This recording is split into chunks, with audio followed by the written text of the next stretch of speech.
خدا باپ کی زندہ کلام میں سے زبور کی کتاب، ایک بے قصور آدمی کی دعا۔ زبور 17 داؤد کی دعا۔ اے خداوند، حق کو سن، میری فریاد پر توجہ کر، میری دعا پر جو بے ریا لبوں سے نکلتی ہے کان لگا۔ میرا فیصلہ تیرے حضور سے صادر ہو، تیری آنکھیں راستے کو دیکھیں۔ تو نے میرے دل کو آزما لیا ہے، تو نے رات کو میری نگرانی کی، تو نے مجھے پرکھا اور کچھ کھوٹ نہ پایا۔ میں نے ٹھان لیا ہے کہ میرا منہ خطا نہ کرے۔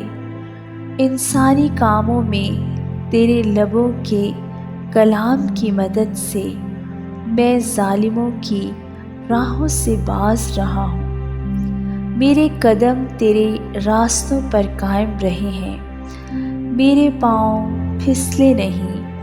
اے خدا، میں نے تجھ سے دعا کی ہے، کیونکہ تو مجھے جواب دے گا۔ میری طرف کان جھکا اور میری عرض سن لے۔ تو جو اپنے داہنے ہاتھ سے اپنے توکل کرنے والوں کو ان کے مخالفوں سے بچاتا ہے، اپنی عجیب شفقت دکھا۔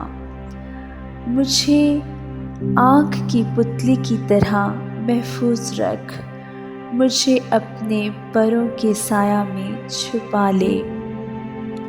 ان شریروں سے جو مجھ پر ظلم کرتے ہیں، میری جانی دشمنوں سے جو مجھے گھیرے ہوئے ہیں، انہوں نے اپنے دلوں کو سخت کیا ہے، وہ اپنے منہ سے بڑا بول بولتے ہیں۔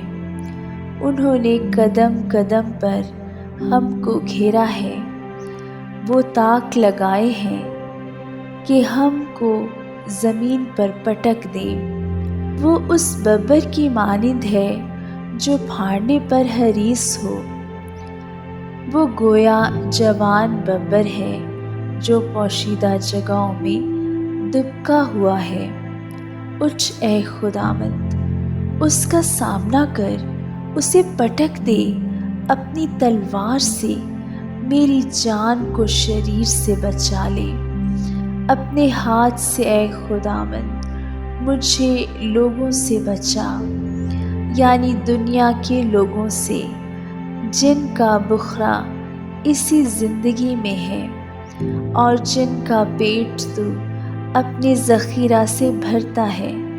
ان کی اولاد بھی حسب مراد ہے، وہ اپنا باقی مال اپنے بچوں کے لیے چھوڑ جاتے ہیں، پر میں تو صداقت میں تیرا دیدار حاصل کروں گا۔